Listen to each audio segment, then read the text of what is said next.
Hey guys, welcome back to my channel. Umukobwa wanyu mwiza. N'umunsi nkaba mbazaniye indi video mbasuhuza mbifuriza amahoro y'Imana n'amafaranga menshi aho muherereye hose. Iwacu dufite abana. Uyu munsi nkabanje kugira k'umuntu umaze hafi ibyumweru 2-3 actually longer than that areba anakurikirana amakuru ajyanye n'inzo n'igikombe cy'Isi. Now, the reason why I was watching, the reason why I was paying attention in the first place, Nukubera Congo qualified, made it into the World Cup. Baraza,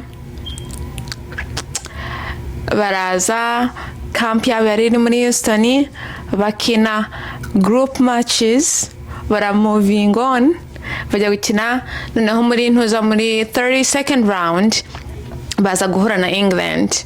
We got knocked out. We're no longer in the World Cup. I don't care anymore. Actually, I have a grudge. I have a grudge against, Portugal, Colombia too. Get rid of England and get rid of Argentina. Bose bakuremo. That's what I'm waiting for. That's what I'm hoping for. Because at the end of the day, I'm going to be watching. The next game England is going to play is Mexico. Mexico has been performing very well. 3-0 against South Korea. Abo bagiye. So. Okay? So.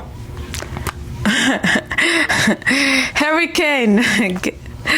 Chaka kujawe abasohotse abagiye. Abagiye ajya kubana n'abana be n'intuza ni arashaje ajya kubana n'abana be n'umugore we. That's what I'm hoping for the rest of the news. But honestly, I don't care who wins, which is most likely Mbappe and his boys. But right now, abo ngabo bavuyemo nakumva nsa nkaho ndi umwe mu batsinze.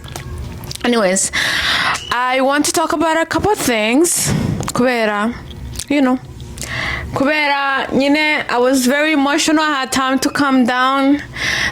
Our last game was on Wednesday to Friday right now. So I had some time to calm down. So I do have a few things I want to talk about. FIFA World Cup 2026. What I liked. First of all, talented players. What I didn't line up yet. From the first game. See, I don't watch football. The first thing I didn't expecting.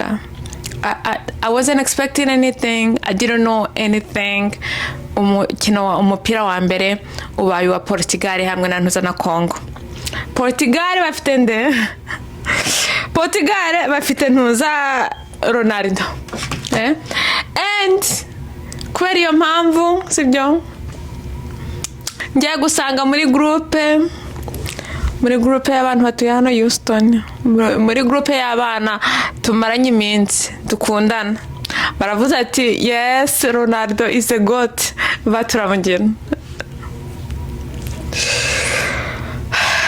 turamubaga tumushyira kuri mushitoni.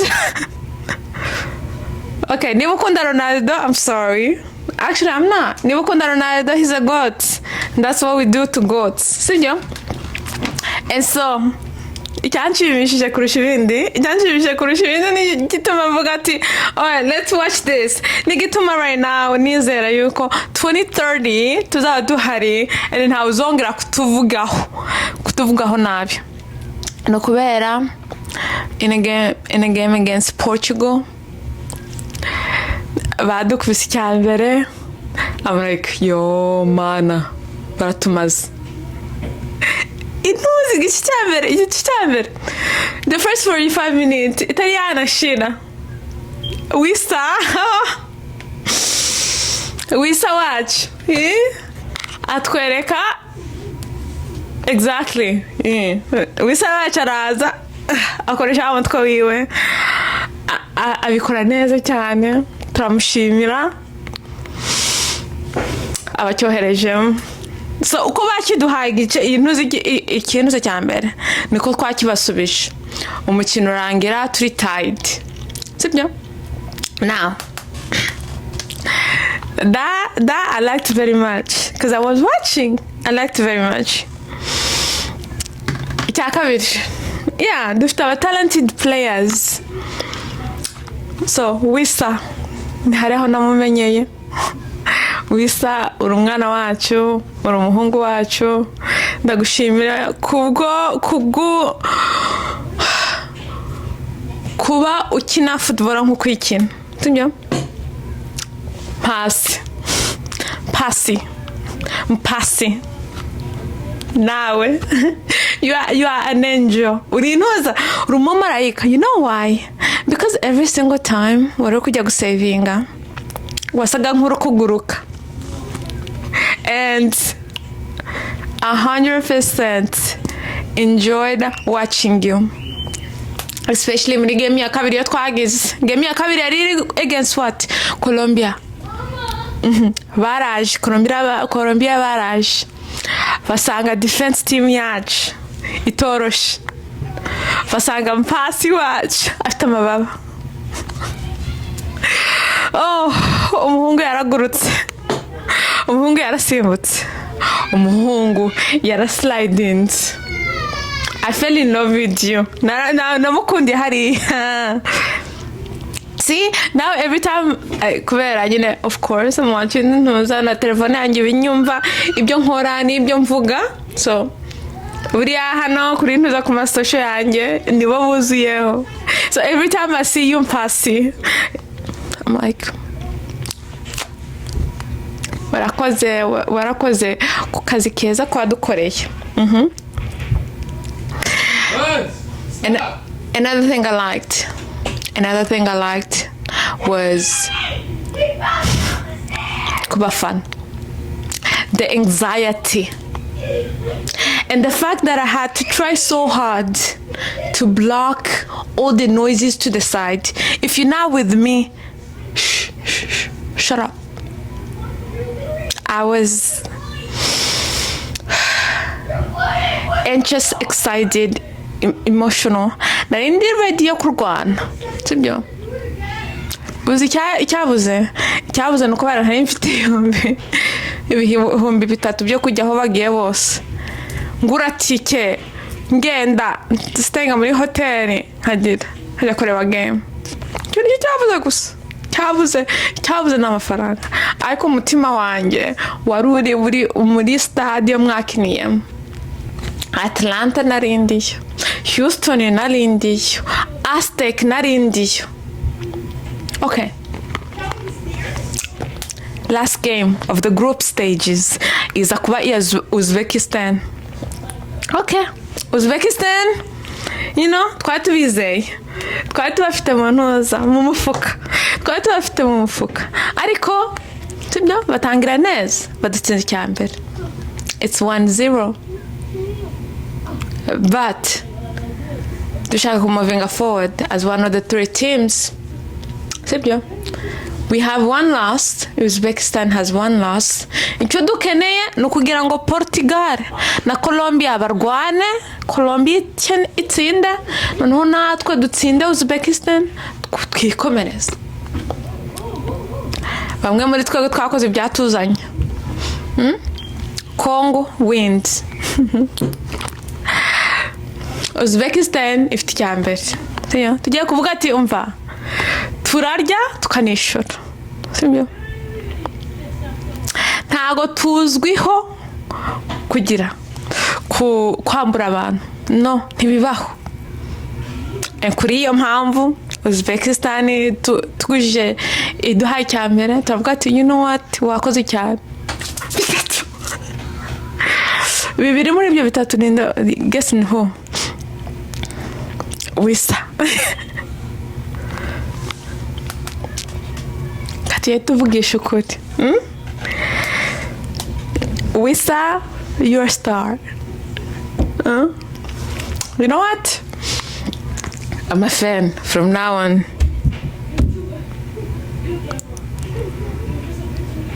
So, yewe iyo energy niyo nari mfite mu ntuza mu kureba igikombe cy'isi. Anxious watching them. I was excited watching them proud watching them, ready to fight anyone who is saying nonsense. Nibyo.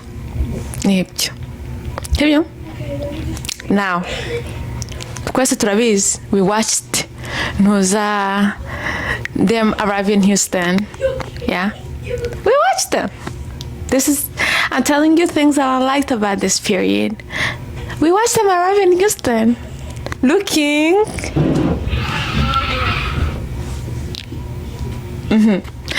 delicious, they wander around. As soon as they arrived in Houston, as soon as we saw them at the airport, we were like, abahungu bacu baje kudutsindira, abahungu bacu, to be very proud, abahungu bacu murakaza neza. So muri make, this energy you see with me ni ukuba narahumetse umunuza umwuka umwe hamwe na pasi hamwe na wisa ahantu nk'aho. Okay, there are things we liked, there are also things we did not like. Sibyo, ibintu byo nanze muri ino ntuza.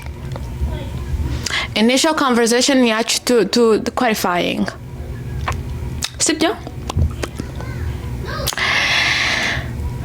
Oh, in half a century, Congo finally makes it. Okay, we here now. And the fact that everybody was like, oh, they're gonna be knocked out in the first group stages. They're gonna be knocked out.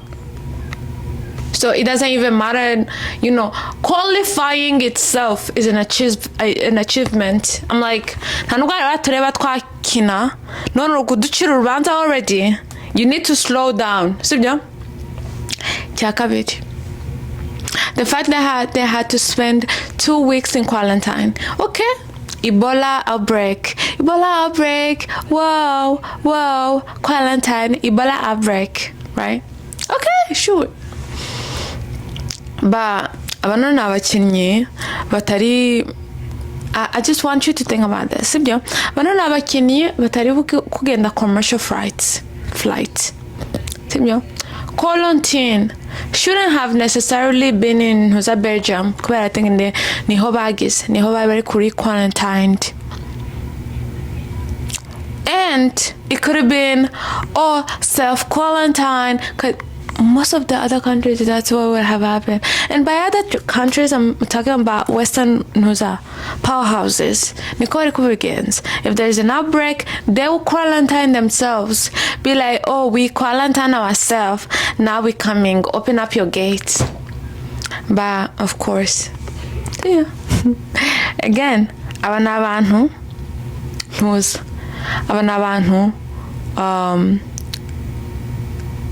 batari kugenda commercial flights, ntago bari guhura na public, sibyo? Because they're stores. Ntago bari guhura na public. They have private jets taking them from one place to another.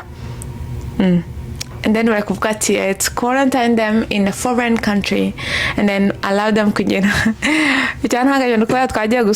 Yeah, hari umuntu twajya gusura aravuga ngo sogokuru wanjye ngo president bamufunze hamwe n'umugore, and that was referring to the fact that ko bari quarantined with the team. Okay, that's one of the things I hated. And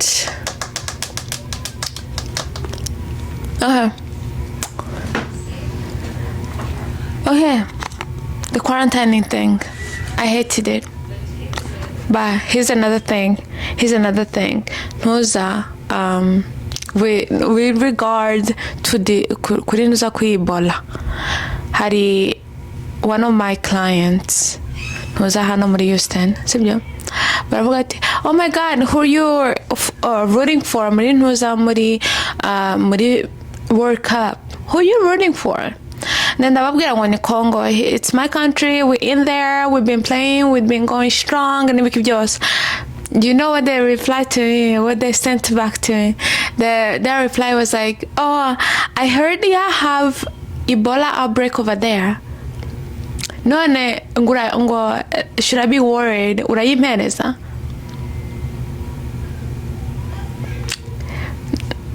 Kubera nanjye, I was in the fighting spirit. I was in the fighting in the spirit of the World Cup. Ndababwira ngo abakongomani bose buzahura nabo baba neza, and I'm the nicest one of them all, mba neza kubarusha. Noneho weho ndayiguhera kubona, ntugire ikibazo. Ebola ndayiguha. That's what I told them. And they laugh. I was being serious. If I had Ebola at that moment, but not anymore high. What the fuck? Why would you say something racist like that to a person? Okay. I told you what I liked about watching the games. I told you what I hated watching the games. This is what made me mad. The last game we played this Wednesday, England against Congo. Okay, we performed well among the two biggest teams there is, Colombia and Portugal. Portugal is winning World Cups. We performed really well. Harimo na Ronaldo from pride. Okay. I'm not worried. I'm not scared, because I know my boys are talented. They're talented. Even, okay. Talented. We watch the game. We start off very strong. Igitego cya mbere cyari cyacu. Okay. 80 minutes of the game. Zirim. During, from the time I started watching, to that 80 minute commentators. I was watching kuri Fox TV. Bari kuvuga ukuntu ngo Congo has a different strong defensive. Congo have really talented players. Congo has really athletic players. If you go 1 against 1, you're not winning against Congo, because that's how talented they are. I agree with all of those. But the most biased thing there is, thing there is, Nigyamuri sport, despite how well a team is doing, despite how well a team is performing, despite how well abahungu bacu bariku warebye ntuza mpasi listen, kino kintuza cha one of the blocks, one of the saves went straight to his manhood. Nukuvuga yuko grandchildren biwe bazamenya ibyabaye kuri tariki ya mbere z'ukwa karindwi 2026 bazabimenya. Why? Because they were there, because they felt the pain. All of that happened only for them to keep mentioning the fact that we are now on the same level as England. That pissed me off so much. Yeah, that's one of the things that made me mad. Despite the facts, despite our performance during the group stage, despite our performance and more on the full game. I will go, you know what? Harry Kane. Now, oh my God. Harry Kane. Sibyo? Yagakwiye kuba ari scared. Yagakwiye kuri retiring after this. Because when we come back, uwo mutwe tuzawusandaza. Okay. Last thing that made me mad during this whole thing. The devil does not need an advocate. I will repeat it for the people in the back. The devil does not need an advocate. Why? Because nibura kumbona ndi gufana intuzi team. I don't watch football. I don't need to watch football to be ndi gufana narengeje kuntuza ku team yacu iri kugira iri gutsinda. Ku team yacu ya Congo. Ndi umukongomani. Ntabwo navukiye muri Congo ariko ababyeyi banjye bombi babivukiye muri Congo, basogokuruza banjye bose bavukiye muri Congo, dufite isambu muri Congo. Ewe okay, turabakongomani sibyo? No kuba naravukiye hanze ya Congo kubera navukiye mu nkambi.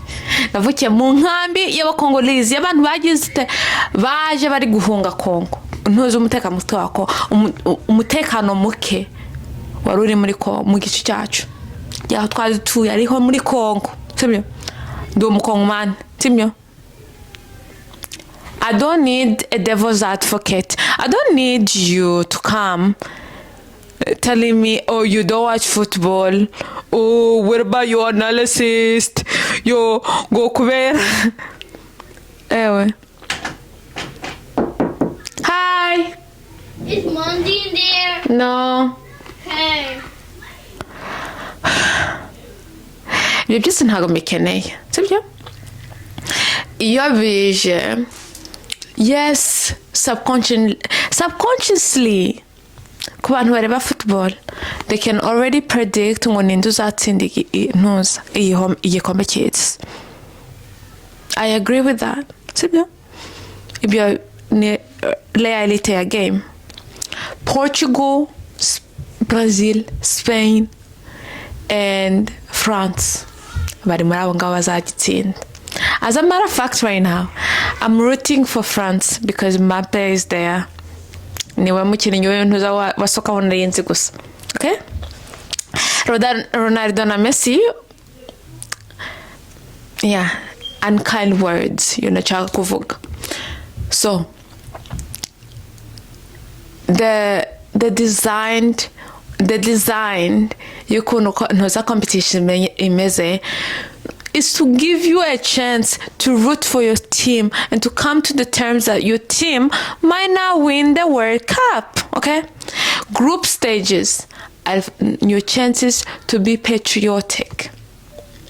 So for you to come during the group stage, they're not gonna win the World Cup. They're not gonna win the World Cup. I personally, I'm not watching for them to win the World Cup. If they won't win the World Cup, guess what? Narindi kubafana from the beginning to the very top. Okay? But during the group stage, I'm there, 1, because I love my country, 2, because I love my players, proud of them, wanting to see their performance, and 4, I don't need to hear that negativity from you. We have a lot of that. We have too much of that. Sibyo? We have too much of that. So I don't need to hear that from you. Sibyo? Bibiliya yatubwira ati ntuzajya ujya kuvuga amagambo, uzajya uzunguruza ururimi rwawe inshuro 7 mbere y'uko uyasohora. This was a case where some of y'all practiced that. That made me mad. Bimwe byatumye ndara nasinziriye. Amagambo amwe yagiye avugwa n'abantu bo nziranye nabo yagiye atuma ndara ndasinziriye. However, I'm very proud and happy that we were able to qualify for the FIFA World Cup, and that we were able to get as far as we did. And because of that, I want to wish you all a great day. And if you're umuntu bafana cyane, enjoy the games. If you got this far, please subscribe. I'll see you guys in the next video. Bye.